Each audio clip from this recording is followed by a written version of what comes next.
Stop making this mistake with your clean and watch your log performance go through the roof.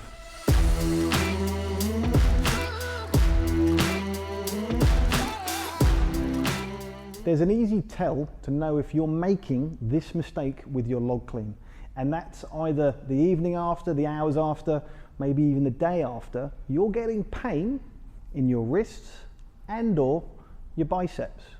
Now the reason for this is because you're not clamping the log into whatever shelf you've got available. And I say clamping specifically because that's the technique I recommend you use for the log so it stays tight to you. If it stays tight to you, when you come through with your hips or maybe you just lean back, you're able to exert a lot more force on it than if you were trying to row the log up. So if we look at the mechanics of this, the deadlift phase is done. We squat down. The key here isn't pulling it into you and upwards, because you're not going to be, if you ask me to row and hold 200 kilos isometrically and then flick my hips through, it's not going to be efficient. You've dropped down.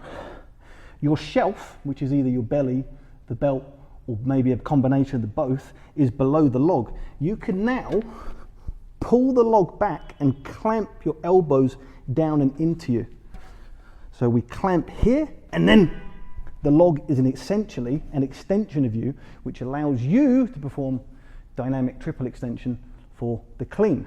So when you do the clean and you do it wrong, and you don't have adequate clamping into you, as you stand up, the log will roll forward. That log rolling forward will cause a breakdown either at the wrist, where you'll go into ulnar deviation, or at the biceps, where you'll go into elbow extension. The soreness comes from the fact that you are trying to turn around whatever the log weight is, plus the force you're producing on either just your wrist or your biceps only. That's going to create a lot of damage because that is an eccentric contraction with a hell of a lot of weight. So if we're going to recap the phases for the perfect clean, we deadlift, you sink into the squat position, your shelf needs to go below the log. Once it's gone below the log, you are clamping your arms back and down. You will feel your forearm bite a little bit into the side of the log. That's absolutely fine. Clamp it back and down, and then clean.